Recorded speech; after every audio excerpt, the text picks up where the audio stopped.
Hi, you guys. Welcome to Miss Chocolate's Conversation. Like, subscribe, and hit that notification bell if you would for me. How you guys doing? It's an absolute pleasure to be here. And tonight's conversation is going to be how do we stay encouraged when we're overwhelmed in the workplace? These days, the workplace can be home. Some of us are actually going back out and going to the offices. And when you're going to the offices, that can mean you wherever you live, 9 out of 10, you're dealing with being vaccinated or making the decision to be unvaccinated, mask or unmask. All of that is treasure, a whole treasure of overwhelming conversation. But it's all layered.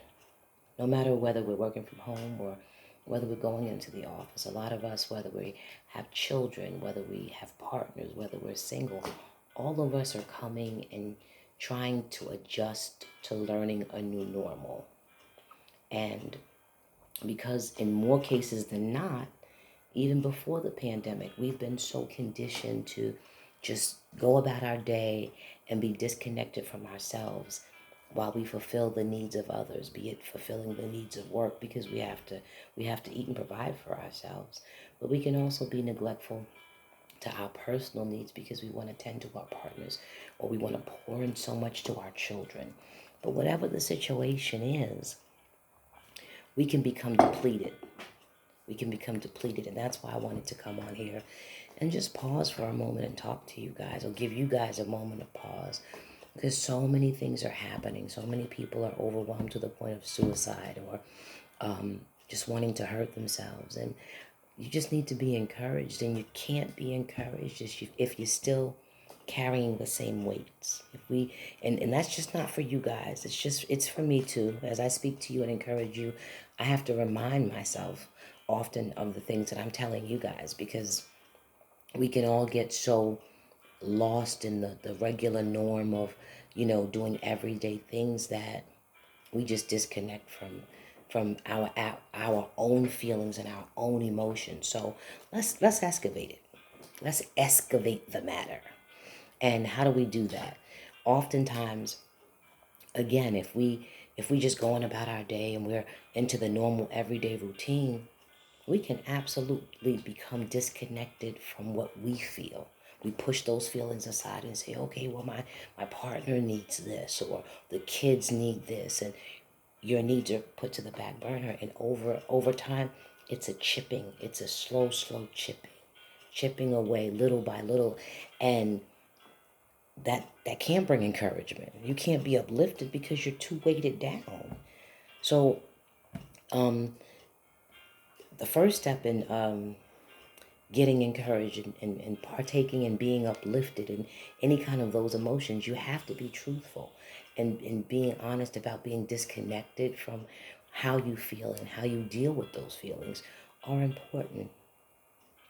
The other thing that's really important is we can love everybody around us, from our kids to our relatives, to our partners. But if we continue to hear their cries and leave the weight of our hearts undealt with, then it becomes more and more pressing, and that flood of overwhelming negative feelings and emotions and all those things come into play. So it is important that we get into how we can shake those overwhelming feelings off, because we know no matter what background you come from, okay, how much money you can have, a whole bunch of money in the bank and still feel overwhelmed. And it's time that we stop. We've had so many losses in so many different places that we have to stop. This is the time. No more procrastination. It is time to make time for us and to change the behaviors that we've had before. How do we do that? Come on, let's talk about it. This is what the conversation is all about. Let's talk about it. The first thing that we have to do is acknowledge it. Once we acknowledge it and say, you know what? Something else has to be different. We've got to do something. I've got to do something to make me feel better. The acknowledgement of it is the first step. And the second step, I would say, and please in the comments, let me know if I say anything that you guys want to add to or you disagree with. I'm open for constructive criticism, but I think it's so important that we change our perspective. Once we acknowledge what's going on, we have to change our perspective and be on purpose, be intentional about saying, I'm not going to operate like this anymore because it's not healthy for me. And once we do that, okay, what does that look like? Okay, what does it look like? First thing in the morning, you get up. I love God. So the first thing I do when I get up in the morning, Father God, I thank you that I'm here and I'm awake because it means you're not done with me yet.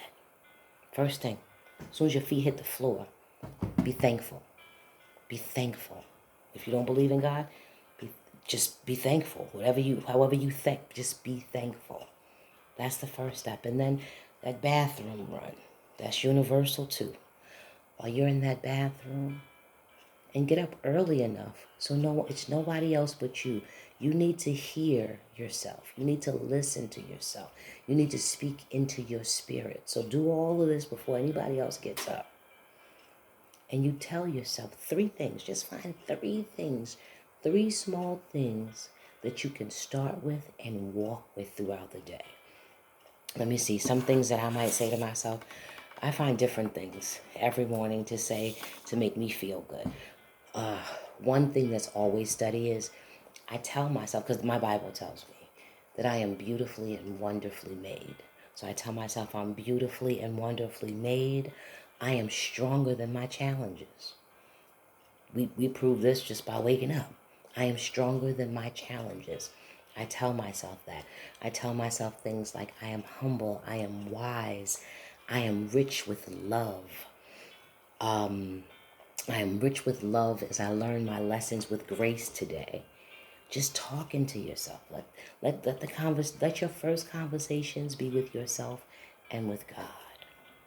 And when you start loving on yourself, just with conversation at first and taking that time for you, and at lunchtime throughout the day, carve out little spaces for yourself that don't have anything to do with your partner. Don't have anything to do with your partner, but you. Don't have anything to do with work or your boss or your colleagues, but you. Start there. Try it. Let me know how it works out. Tell me how you were encouraged. Tell me how those steps worked. Have a great day, you guys.